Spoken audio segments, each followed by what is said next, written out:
اعوذ باللہ من الشیطان الرجیم بسم اللہ الرحمن الرحیم۔ سب سے پہلے درود پاک اللہم صلی علی محمد وعلی آل محمد کما صلیت علی ابراہیم وعلی آل ابراہیم انک حمید مجید۔ اللہم بارک علی محمد وعلی آل محمد کما بارکت علی ابراہیم وعلی آل ابراہیم انک حمید مجید۔ سب سے پہلے میرے مسلمان بہن بھائیوں کو السلام علیکم، اور تمام دیکھنے والے کو میرا ادب سے سلام۔ میرے پیارے بھائیوں، آج ماشاءاللہ پاکستان کا وزیر اعظم صاحب منتخب ہو چکے ہیں، میاں محمد شہباز شریف۔ پاکستان کی قوم کی طرف سے، سب کی طرف سے آپ سب کو بہت بہت مبارک ہو۔ آج خوشی تب ہوتی جب آج یہ اعلان کر دیا جاتا کہ جناب chairman P T I Imran Khan صاحب کو رہا کر دیا جاتا۔ آپ کی مرضی، آپ کی حکومت ہے، آپ جو چاہیں کریں۔ آج میں ایک خبر سن رہا تھا، مجھے بہت خوشی ہوئی، بہت خوشی ہوئی۔ ایک طرح سے خوشی ہوئی اور ایک طرح سے مجھے غم بھی ہوا کہ جو آواز مسلمانوں کو اٹھانی چاہیے، جو آواز ہمیں پاکستانیوں کو اٹھانی چاہیے، وہ آج ہماری پارلیمنٹ میں ہمارے بھائی پاکستانی دنیش کمار صاحب جو ہے وہ آواز اٹھا رہے تھے، جس کی وجہ سے ہمیں بہت فخر محسوس ہو رہا ہے۔ ہمیں دل میں ہماری کوئی رنجش نہیں ہے، بہت خوشی ہے۔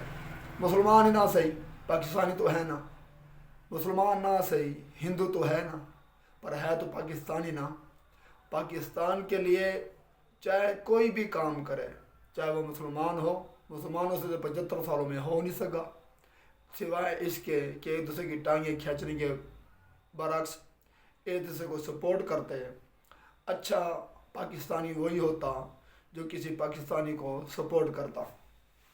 ہماری بدقسمتی سے یہ ہمارا نصیب لکھا گیا ہے، پتہ نہیں کیا ہے،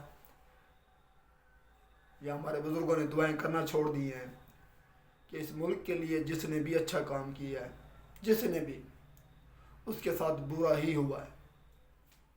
فار ایگزامپل، پہلی مثال جو ہماری نظروں نے دیکھا، جو ہمارے جیتے جی جن ہم نے دیکھا، سب سے پہلے جو میں جب جوانی چڑھ رہا تھا، اس ٹائم ایک نام چل رہا تھا پاکستان کے اندر، وہ نام تھا جناب ڈاکٹر عبدالقدیر صاحب خان صاحب، ڈاکٹر عبدالقدیر خان صاحب، جنہوں نے اس پاکستان کو عزت بخشی۔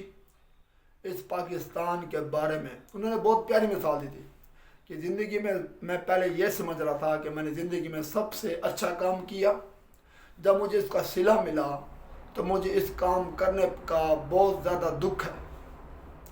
یقین کرو، جب میں نے یہ انٹرویو سنا تھا، شرم کے مارے ہمارے پاس الفاظ نہیں تھے۔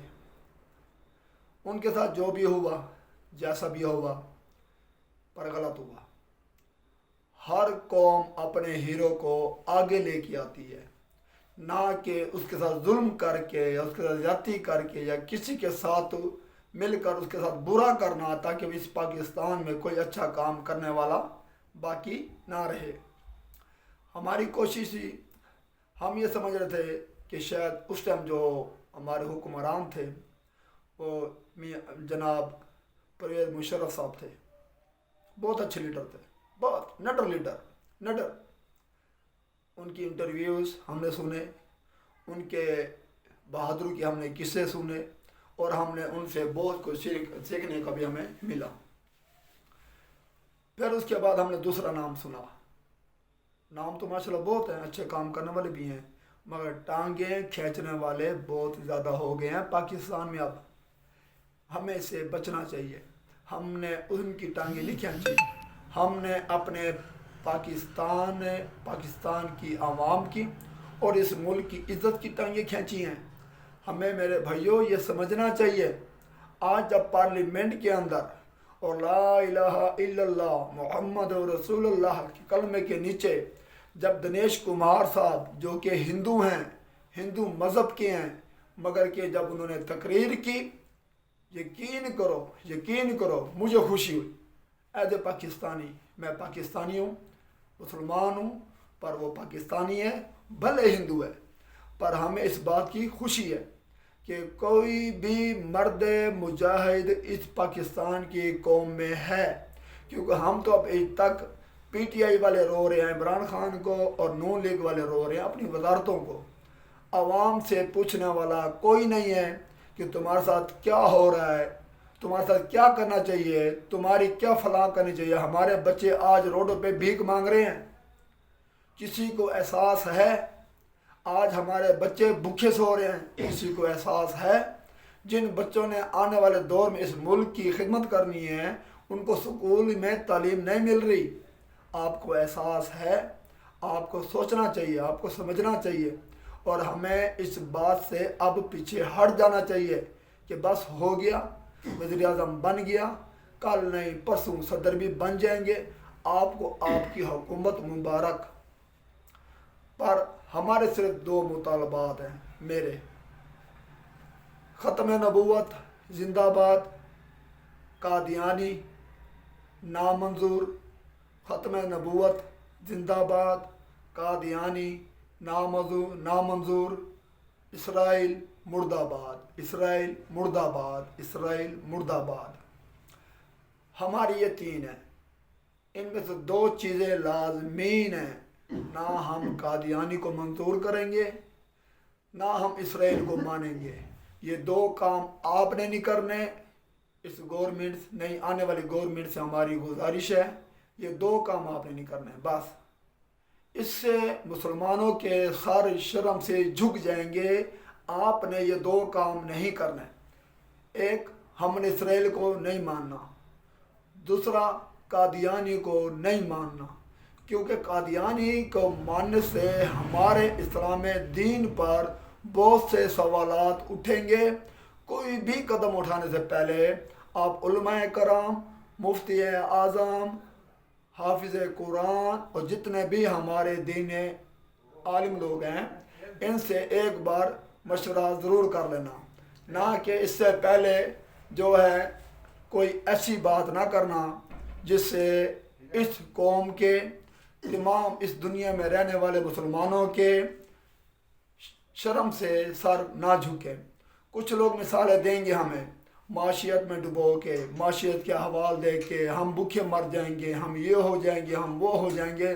او میرے مسلمان بھائیوں، او میرے پاکستانی بھائیوں، اٹھو، جاگو، اپنی تاریخ پڑھو، دیکھو کہ ہمارے نبی پاک دونوں جہاں حضرت محمد مصطفیٰ صلی اللہ تعالیٰ علیہ وآلہ وسلم نے ہمیں کیا سبق دیا۔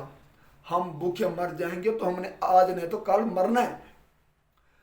اگر ہم بغیر کپڑوں کے بھی جی سکتے ہیں، غزوہ خندق میں ہمارے نبی نے اور ہمارے صحابہ کرام نے ہمیں یہ عمل کر کے دکھا دیا تھا کہ آنے والے وقتوں میں ہو سکتا ہے کوئی تمہیں بھوک سے ڈرائے، کوئی تمہیں معاشی حالات سے ڈرائے، کوئی تمہیں کیا اور کوئی تمہیں کس جھنجھول میں ڈال دے۔ اس سے پہلے ہمارے اللہ کے نبی، ہمارے نبی، ہم سب مسلمانوں کے نبی حضرت محمد مصطفیٰ صلی اللہ تعالیٰ علیہ وآلہ وسلم نے یہ سب ہمیں سب کچھ دنیا میں سکھا کے گئے ہیں۔ اس کے بعد اگر کوئی گنجائش رہ گئی تھی تو ہمارے صحابہ کرام نے ہمیں زندگی گزارنے کا طریقہ بتا دیا تھا۔ ہمارے صرف 2 مطالبے ہیں ایز اے پاکستانی، میں مسلمان ہوں، یہ میرا ملک پاکستان کا جھنڈا ہے۔ ایز اے مسلمان ہماری صرف اس دنیا میں 2 چیزیں ہیں جس سے ہم نے پوری زندگی نہیں ماننا۔ ہماری گزارش ہے، ہماری التجا ہے، ہم ہاتھ باندھ کے کہتے ہیں کہ ایک، قادیانی نامنظور، قادیانی نامنظور، قادیانی نامنظور، اسرائیل مرد آباد، اسرائیل مرد آباد، اسرائیل مرد آباد۔ اور آخر میں جو سب سے پیاری بات وہ یہ ہے کہ آپ لوگوں سے گزارش ہے، تمام اپوزیشن سے، پی ٹی آئی والوں سے، سنی اتحاد سے، تمام گورنمنٹ کے اداروں سے، وزیر اعظم پاکستان شہباز شریف سے، میاں محمد نواز شریف سے، آصف علی زرداری صاحب سے کہ پلیز اب فلسطین کے بچوں کے لیے آواز اٹھائیں آپ۔